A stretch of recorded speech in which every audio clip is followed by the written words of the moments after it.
ಸೈತಾನನು ನಮ್ಮ ಜೀವನದಲ್ಲಿ ಮೊದಲನೆಯದಾಗಿ ಕೊಂಡು ಬರುವ ನೊಗ ಅದು ಪಾಪ. ಈ ಪಾಪವೆಂಬ ನೊಗವನ್ನು ಕರ್ತರು ಮುರಿಯುವರು. ಸೈತಾನನು ಪಾಪವೆಂಬ ನೊಗವನ್ನು ಮನುಷ್ಯರ ಮೇಲೆ ಇಟ್ಟು ಅವರನ್ನು ದಾಸತ್ವಕ್ಕೆ ಒಳಪಡಿಸಲು ಪ್ರಯತ್ನ ಮಾಡುತ್ತಾನೆ. ಅವನು ಪ್ರಯತ್ನಿಸುವ ಮೊದಲ ಆಯುಧವೇ ಪಾಪವಾಗಿದೆ.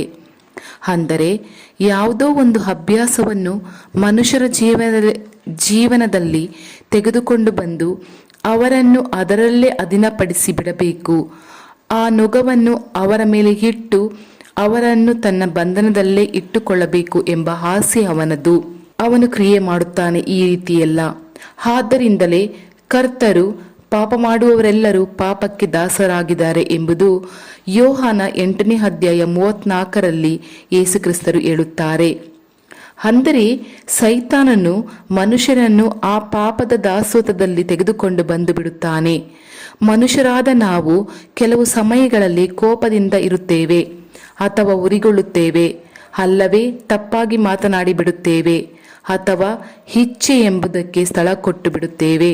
ಸ್ವಲ್ಪ ಸಮಯದ ನಂತರ ದೇವರೇ ನನ್ನನ್ನು ಕ್ಷಮಿಸು, ಪರಿಶುದ್ಧಪಡಿಸು ಎಂದು ಹೇಳಿ ಕರ್ತನ ಹತ್ತಿರಕ್ಕೆ ಅರಿಕೆ ಮಾಡಿಬಿಟ್ಟು ಹೋಗುತ್ತಿರುತ್ತೇವೆ. ಆದರೆ ಕೆಲವು ಪಾಪಗಳು ಮನುಷ್ಯರ ಜೀವನದಲ್ಲಿ ನಿರಂತರವಾಗಿ ನೆಲೆಸಿರುವುದರಿಂದ ಸೈತಾನನು ಬಲವಾಗಿ ಕ್ರಿಯೆ ಮಾಡುವನು. ಆ ಪಾಪ ಅವರನ್ನು ಸ್ವಾಧೀನಪಡಿಸಿಕೊಂಡಿರುತ್ತದೆ. ಆ ಪಾಪವನ್ನು ಅವರಿಂದ ಬಿಡಲು ಆಗದೆ, ಹೊರಗೆ ಹೇಳಲು ಆಗದೆ ಬಳಲುತ್ತಿರುತ್ತಾರೆ. ಕೆಲವು ಸಮಯಗಳಲ್ಲಿ ನಾನು ನಿಜವಾಗಿಯೂ ರಕ್ಷಿಸಲ್ಪಟ್ಟಿದ್ದೇನಾ, ಯೇಸು ಕ್ರಿಸ್ತರು ನನ್ನೊಂದಿಗೆ ಇದ್ದಾರಾ ಎಂಬ ಪ್ರಶ್ನೆ ಕೆಲವರಲ್ಲಿ ಬಂದುಬಿಡುತ್ತದೆ. ಅಷ್ಟರ ಮಟ್ಟಿಗೆ ಸೈತಾನನು ನೊಗವನ್ನು ಮನುಷ್ಯರ ಮೇಲೆ ಇಟ್ಟು ಅವರನ್ನು ಸ್ವಾಧೀನಪಡಿಸಿ ಬಿಡುತ್ತಾನೆ. ಯಾಕೆಂದರೆ ಅವನು ಪಾಪ ಮಾಡುವವನಾಗಿದ್ದಾನಲ್ಲ. 1 ಯೋಹಾನ 3ನೇ ಅಧ್ಯಾಯ 8ನೇ ವಾಕ್ಯದಲ್ಲಿ ಸತ್ಯವೇದ ಹೇಳುತ್ತದೆ, ಯಾವುದೇ ಪಾಪವಾದರೂ ಅದರ ಹಿಂದೆ ಇರುವುದು ಸೈತಾನನ ಆತ್ಮವೇ ಎಂಬುದನ್ನು ಅರಿತುಕೊಳ್ಳಿರಿ. ಆ ದುಷ್ಟ ಆತ್ಮನೇ ಪ್ರತಿಯೊಂದು ಪಾಪಕ್ಕೂ ಹಿಂದೆ ಇದ್ದುಕೊಂಡು ಮನುಷ್ಯರನ್ನು ಅಧೀನಪಡಿಸಿ ಬಿಡುತ್ತಾನೆ. ಒಬ್ಬ ಮನುಷ್ಯನ ಮೇಲೆ ಇಚ್ಛೆ ಎಂಬ ನೊಗವನ್ನು ಇಟ್ಟು ಅವನನ್ನು ಅದಕ್ಕೆ ಅಧೀನಪಡಿಸಿ ಅಶುದ್ಧಾತ್ಮನ ಕ್ರಿಯೆ ಕಾರ್ಯ ಮಾಡಲಾಗುತ್ತದೆ. ಕೆಲವರಿಗೆ ಮದ್ಯವನ್ನು ಬಿಡಲಾಗದ ಸ್ಥಿತಿಗೆ ತೆಗೆದುಕೊಂಡು ಬಂದು ಅದರಲ್ಲೇ ಅವರನ್ನು ಅಧೀನಪಡಿಸಿರುತ್ತಾನೆ. ಮದ್ಯಪಾನದ ಇಚ್ಛೆ, ದುರಾತ್ಮ ಕ್ರಿಯೆ, ಹೀಗೆ ಅನೇಕ ರೀತಿಯ ಪಾಪಗಳ ಹಿಂದೆ ದುಷ್ಟ ಆತ್ಮಗಳ ಕ್ರಿಯೆಗಳು ಇರುತ್ತಾ ಮನುಷ್ಯರನ್ನು ಅಧೀನಪಡಿಸುತ್ತದೆ. ಒಮ್ಮೆ ಒಬ್ಬ ಯೌವನಸ್ಥ ಸಹೋದರನು ಮನತೆರೆದು ಹೀಗೆ ಒಂದು ಕಾರ್ಯವನ್ನು ಪ್ರಬಲರಾದ ಸೇವಕರ ಬಳಿ ಹೇಳಿದನು. ಅಂಕಲ್, ನಾನು ರಕ್ಷಿಸಲ್ಪಟ್ಟೆನು, ಹೌದು, ಕರ್ತನು ನನ್ನ ಪಾಪವನ್ನೆಲ್ಲ ಕ್ಷಮಿಸಿ ಬಿಟ್ಟನು ಎಂಬ ಸಂತೋಷ ನನ್ನಲ್ಲಿ ಬಂದರೂ ನನ್ನಿಂದ ಒಂದು ನಿರ್ದಿಷ್ಟ ಪಾಪವನ್ನು ಬಿಡಲೇ ಆಗಲಿಲ್ಲ. ಆ ಪಾಪ ಆಗಾಗ ನನ್ನನ್ನು ಆವರಿಸಿಕೊಳ್ಳುತ್ತದೆ, ಬೀಳಲು ಕಾರಣವಾಗುತ್ತದೆ. ನಾನು ತುಂಬ ಪ್ರಯತ್ನಿಸುತ್ತಿದ್ದೇನೆ, ಆದರೆ ಅದನ್ನು ಬಿಡಲಾಗಲಿಲ್ಲ. ನಾನು ಆ ಪಾಪಕ್ಕೆ ಅಧೀನನಾಗಿದ್ದೇನೆ. ನಿಜವಾಗಲೂ ಕರ್ತರು ನನ್ನ ಪಾಪವನ್ನು ಕ್ಷಮಿಸಿ ಬಿಟ್ಟರೋ? ನಾನು ರಕ್ಷಿಸಲ್ಪಟ್ಟಿದ್ದೇನಾ? ನನ್ನೊಂದಿಗೆ ಯೇಸು ಇದ್ದಾರಾ ಎಂಬ ಸಂಶಯ ಕೂಡ ನನ್ನೊಳಗೆ ಬಂದುಬಿಟ್ಟಿತು. ನಾನು ಆ ಪಾಪವನ್ನು ಮಾಡಲು ಬಯಸಲಿಲ್ಲ, ಆದರೆ ಅದನ್ನು ನಾನು ಮಾಡುತ್ತೇನೆ. ನಾನು ಅದನ್ನು ಬಿಟ್ಟು ಬಿಡಬೇಕೆಂದು ನೆನೆಸುತ್ತೇನೆ, ಆದರೆ ನನ್ನಿಂದ ಅದನ್ನು ಬಿಡಲು ಆಗುತ್ತಿಲ್ಲ. ಹೀಗಾಗಿ ನಾನು ಕಷ್ಟಪಡುತ್ತೇನೆ. ನನಗೆ ಏನು ಮಾಡಬೇಕೆಂದು ಗೊತ್ತಿಲ್ಲ.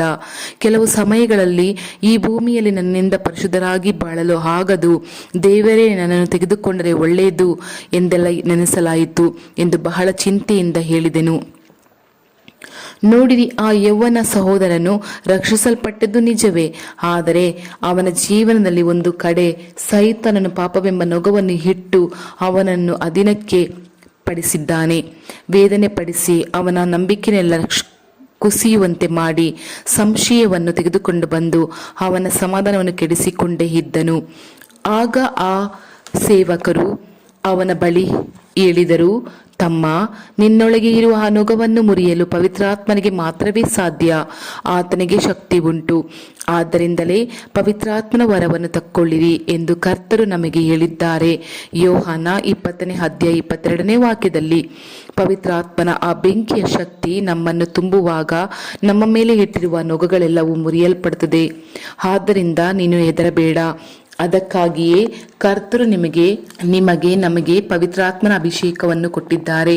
ಆ ಬೆಂಕಿಯ ಅಭಿಷೇಕವನ್ನು ಕರ್ತರಿಂದ ಕೇಳಿ ಹೊಂದಿಕೊಳ್ಳಿರಿ. ಆ ಅಭಿಷೇಕ ನಿನ್ನನ್ನು ತುಂಬುವಾಗ ನಿನಗೆ ಸಂಪೂರ್ಣ ಬಿಡುಗಡೆ ಉಂಟಾಗುತ್ತದೆ ಎಂದು ಆಲೋಚನೆ ಹೇಳಿ ಪ್ರಾರ್ಥಿಸಿ ಕಳಿಸಿದರು. ಕೆಲವು ದಿನಗಳು ಕಳೆದು ಆ ಯೌವನಸ್ಥನು ಆ ಸೇವಕರನ್ನು ಸಂಧಿಸಿ, ಅಂಕಲ್, ನೀವು ಹೇಳಿದ ಹಾಗೆ ಆ ಬೆಂಕಿ ಅಭಿಷೇಕ ನನಗೆ ಬೇಕು ಎಂದು ಹೇಳಿ ಮುಂದುವರಿಸಿ ಪ್ರಾರ್ಥಿಸಿದೆನು. ಸದಾಕಾಲ ಪ್ರಾರ್ಥಿಸಿದೆನು. ಕರ್ತರು ನನ್ನನ್ನು ಬೆಂಕಿಯಿಂದ ತುಂಬಿಸಿದರು. ಆ ಅಭಿಷೇಕ ಇಳಿದ ಕೂಡಲೇ ನನ್ನ ಮೇಲಿದ್ದ ನೊಗವು ಮುರಿಯಲ್ಪಟ್ಟಿತು. ಇಷ್ಟು ವರ್ಷಗಳಿಂದ ನನ್ನನ್ನು ಹಿಂಬಾಲಿಸಿ ಬಂದ ಆ ಪಾಪದ ಬಂಧನವು ಮುರಿಯಲ್ಪಟ್ಟಿತು. ಅದರ ಕುರಿತು ಯೋಚನೆ ನನ್ನಿಂದ ಸಂಪೂರ್ಣವಾಗಿ ನೀಗಿ ಹೋಯಿತು. ಈಗ ನಾನು ಬಿಡುಗಡೆಯಿಂದ ಇದ್ದೇನೆ ಎಂದು ಸಂತೋಷದಿಂದ ಹೇಳಿದನು.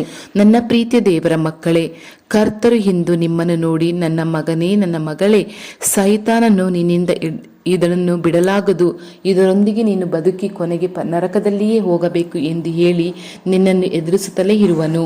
ಆದರೆ ನಾನೊಬ್ಬನೇ ನಿನಗಾಗಿ ರಕ್ತ ಸುರಿಸಿ ನಿನ್ನನ್ನು ವಿಮೋಚಿಸಿದೆನು. ನಿನಗೊಂದು ಸಂಪೂರ್ಣ ಬಿಡುಗಡೆ ನೀಡಲು ನಾನು ಪವಿತ್ರಾತ್ಮನನ್ನು ಕಳಿಸಿದ್ದೇನೆ. ಆ ಅಭಿಷೇಕ ನಿನ್ನಲ್ಲಿ ಇಳಿಯಲು ಆ ಬಂಧನಗಳೆಲ್ಲ, ಆ ಪಾಪದ ಬಂಧನಗಳೆಲ್ಲ ಮುರಿಯಲ್ಪಡುವುದು, ನೊಗಗಳೆಲ್ಲ ಮುರಿಯಲ್ಪಡುವುದು. ನೀನು ಯಾವುದನ್ನು ಬಿಡಲಾಗುವುದು ಎಂದು ನೆನೆಸುತ್ತೇವೆಯೋ ಅದು ತಾನಾಗಿ ನಿನ್ನ ಬಿಟ್ಟು ಹೋಗಿ ಬಿಡುವುದು. ಆದ್ದರಿಂದ ನೀನು ಭಯಪಡಬೇಡ, ಅದು ನಿನ್ನ ಯೋಚನೆಯಿಂದ ತೊಲಗಿ ಹೋಗುತ್ತದೆ. ನಿನಗೆ ಒಳ್ಳೆಯ ಬಿಡುಗಡೆಯನ್ನು ನಾನು ಇಂದು ಕೊಡುತ್ತೇನೆ ಎಂದು ಕರ್ತರು ಹೇಳುತ್ತಾರೆ. ಮೃತ್ಯುವಿನಿಂದ ಇದ್ದಾತನು ಮಹಿಮ ಸ್ವರೂಪನಾದ ಯೇಸುವೇ, ನಿಮಗೆ ಸ್ತೋತ್ರ. ನನ್ನಲ್ಲಿ ಇದ್ದ ಪಾಪದ ನೊಗವನ್ನು ಕಳಚಿ ಬೀಳಿಸಿದ್ದಕ್ಕಾಗಿ ನಿಮಗೆ ಸ್ತೋತ್ರ ಪ್ರಭುವೇ. ನಿನ್ನ ಪಾಪದ ಭಾರವನ್ನು, ನಿನ್ನ ಪಾಪದ ನೊಗವನ್ನು ನಾನು ತೆಗೆದು ಹಾಕುತ್ತೇನೆ ಎಂದು ವಾಗ್ದಾನ ಮಾಡಿದ ದೇವರೇ, ನಿಮಗೆ ಸ್ತೋತ್ರ. ನನ್ನೊಳಗೆ ಕಾಣುವಂಥ ಕಣ್ಣಿನ ಇಚ್ಛೆಗಳು, ಬಿಡಲಾಗದ ರಹಸ್ಯ ಪಾಪಗಳು ಮುಂತಾದ ಸೈತನ ಪಾಪದ ನೊಗಗಳು ನಿಮ್ಮ ಅಭಿಷೇಕದಿಂದ ಮುರಿದು ಹೋಗಲಿ. ಯೇಸು ಕ್ರಿಸ್ತನ ನಾಮದಲ್ಲಿ ಆಮೇನ್, ಆಮೇನ್. ತಂದೆಯೇ, thank you Lord Jesus Christ.